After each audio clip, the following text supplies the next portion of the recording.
আসসালামু আলাইকুম viewers, basic electrical থেকে আমি আজকে আপনাদের সাথে কথা বলবো কারেন্ট ট্রান্সফরমার নিয়ে। আশা করি এই ভিডিওতে আমি আপনাদের কারেন্ট ট্রান্সফরমার নিয়ে যে বেসিক যে কনসেপ্টগুলো এগুলা ক্লিয়ার করে দেব। এখানে দেখেন আমি আমার হাতে যেটা দেখতে পাচ্ছেন এটাকে বলে কারেন্ট ট্রান্সফরমার। এটা ইন্ডাস্ট্রিয়াল সেক্টরে হাই কারেন্ট মেজার করার জন্য নরমালি কারেন্ট ট্রান্সফরমার বা সিটি ব্যবহার করা হয়। এটা একটা ধরনের কারেন্ট ট্রান্সফরমার এবং আমি আরেকটা টাইপের দেখাচ্ছি। এটা হচ্ছে আরেকটা কারেন্ট ট্রান্সফরমার। এটা 2500/5 এর কারেন্ট ট্রান্সফরমার এবং এটা হচ্ছে ছোট রেটিং এর 150/5 এর কারেন্ট ট্রান্সফরমার।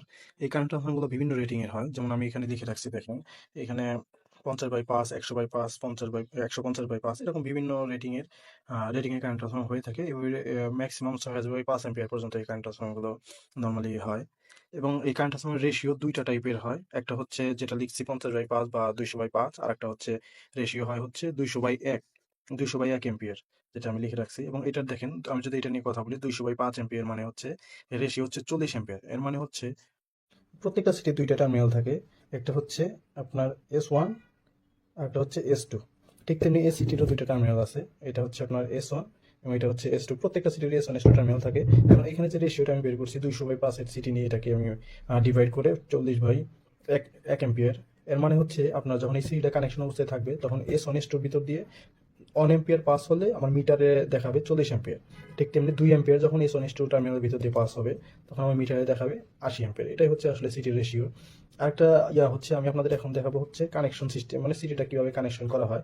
ফর এক্সাম্পল আপনাদের বোঝানোর জন্য আমি এখানে একটা লোড ইউজ করছি ফ্যান, এবং এটা হচ্ছে ফ্যানের কানেকশন, ফ্যানের ফেস কানেকশন। তো আমি এই সিটিটা এই এই ওয়্যারটা ফ্যানের যে কেবলটা পাওয়ার কানেকশন হয়েছে ওই কেবলটা এই সিটির যে মাঝখানে হোল আছে এখান দিয়ে ভিতর দিয়ে নিতে হবে। এখন আমি কিভাবে নিব এটা দেখেন। প্রত্যেকটা সিটির আবার মার্কিং আছে P2 এবং P1। সবসময় খেয়াল রাখবেন P2টা অবশ্যই লোডের দিকে থাকবে P2টা, এবং P1টা থাকবে যে দিক থেকে সোর্স আসতেছে বা পাওয়ারটা আসতেছে ওই দিকে থাকবে P1, এবং আউটপুটে থাকবে মানে লোডের দিকে থাকবে P2। মানে সিটিটা আমার এটা দেখেন P1, এর মানে সিটিটা আমার এইদিকে বসাতে হবে, মানে কেবলটা এই পাশ দিয়ে ইন করাতে হবে, আর এই পাশে হচ্ছে লোড থাকবে।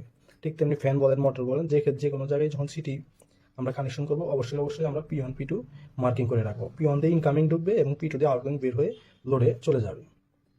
আমরা যখন মিটারের সাথে সিটিটা কানেকশন করব তখন আমরা এই যে S1 S2 পয়েন্ট যেটা আমরা একটু আগে দেখালাম, এই S1 S2 পয়েন্ট থেকে কেবল বের করে এখানে আমরা মিটারের S1 S2 অ্যাম্পিয়ার মিটারের S1 S2 পয়েন্টে দিয়ে দিব।